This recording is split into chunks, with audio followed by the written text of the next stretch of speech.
Good morning, folks. Solar IMG is one of the best solar watching sites, but they're down right now, currently protesting CISPA.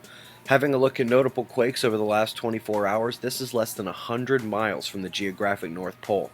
We've had quakes in this general area before last few months, but never this far north. There's 3 or 4 over the last 24 hours way up at the top of the world. We had the largest Caribbean plate quake in about a month as well, a bit south of 5.6 off the coast of Chile, and some moderate seismicity on the southwestern side of India. Extreme weather destroyed more than 500 homes in Bangladesh yesterday, and a few hours ago it's caused a landslide in China. The lone space weather event from last night is this anomaly here. It might even be a glitch.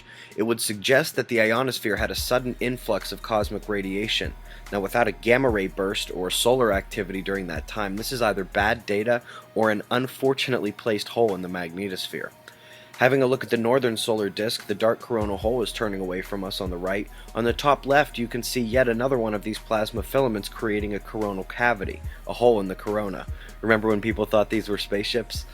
Looking south, this bright region on the bottom left here is the bright region on the bottom right of the stereo BEUVI 195, with the Earth off to the right. I wanted to bring your attention to that because you can see just to the left of it a large, dark region. This is the major coronal hole. It's been here twice before, coming around for round 3 right now.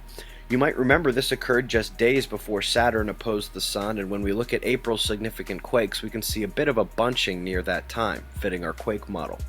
When the sun goes down tonight, Venus will be at its brightest point. Get out there and see it while you can. She is fading as she comes in for transit in June. The moon will be very close to Mars tonight and tomorrow. It will move next to Saturn over there on the left a few days later. By that time, this coronal hole will be easily visible on the Earth-facing disk. Remember, May 6th, about that time, the moon is a supermoon, closest it will be to the Earth all year. Just 2 minutes before it aligns with Earth and Sun is the full moon. That day Saturn will be geocentrically opposed to Mercury, and it's just a few days before Jupiter will be moving in for a solar conjunction. Repeat quake situation? Maybe. Lots coming up here, folks. Eyes open. That's the news. Be safe.